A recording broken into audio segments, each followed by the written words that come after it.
চট্টগ্রামে স্থানীয়ভাবে গবাদি পশুর উৎপাদন কমেছে। জেলা প্রাণী সম্পদ দপ্তরের হিসাব মতে এই বছর ঈদুল আজহা উপলক্ষে প্রায় ৭৮,০০০ পশু কম উৎপাদিত হয়েছে। তবে সংশ্লিষ্ট কর্মকর্তারা বলছেন দেশের বিভিন্ন জেলা থেকে পশু আসায় কোরবানিতে কোনো সংকট হবে না। চট্টগ্রাম থেকে বিস্তারিত জানাচ্ছেন প্রতিনিধি মনিরুল ইসলাম পারভেজ। আচ্ছা, প্রথমে জানিয়ে রাখি, চট্টগ্রামে আমরা খবর নিয়েছি যে আপনি যেমনটি বলছিলেন যে ৭৮,০০০-এর মতো পশু কম উৎপাদন হয়েছে। তবে দেশের বিভিন্ন প্রান্ত থেকে এই গরুগুলো আসবে ঈদে, সে কারণে সংকট হবে না, আমাদেরকে তেমন তথ্যই জানিয়েছেন প্রাণী সম্পদ কর্মকর্তারা।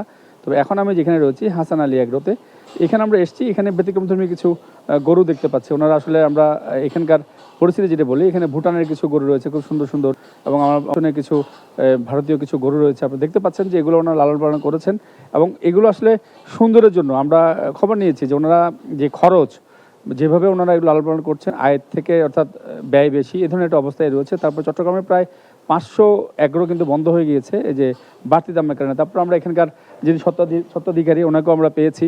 আচ্ছা, আপনাকে একটু যুক্ত করে নেই যে আমরা খবর পেয়েছি চট্টগ্রামে প্রায় ৫০০ এগ্রো বন্ধ হয়ে গিয়েছে।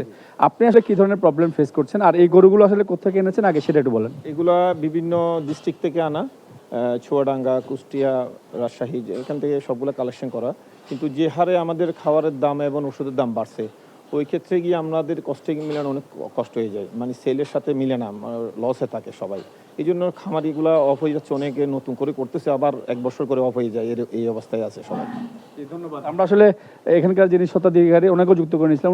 উনি আসলে সেভাবে বলছিলেন যে ওনাদের আসলে যে খরচ, যে ওষুধের দাম বেড়ে গিয়েছে, খাবারের দাম বেড়ে গিয়েছে, তবে ওনারা আমাদেরকে জানিয়েছেন যে সরকারের মাধ্যমে যদি প্রাণী সম্পদ যে অধিদপ্তর রয়েছে তারা যদি যে ওষুধ খাওয়া এগুলো যদি একটু নিয়ন্ত্রণে আনে বা একটু যদি কমে সরবরাহ করে, সে ধরনের, তাহলে অনেক খামারি হয়তো আবার ওভারকাম করতে পারবে বা ঘুরে দাঁড়াতে পারবে। তো সব মিলে আসলে চট্টগ্রামের এখনকার যে অবস্থা, প্রায় ৫০০ খামারি কিন্তু অর্থাৎ অ্যাগ্রো ফার্ম এগুলো কিন্তু বন্ধ হয়ে গিয়েছে।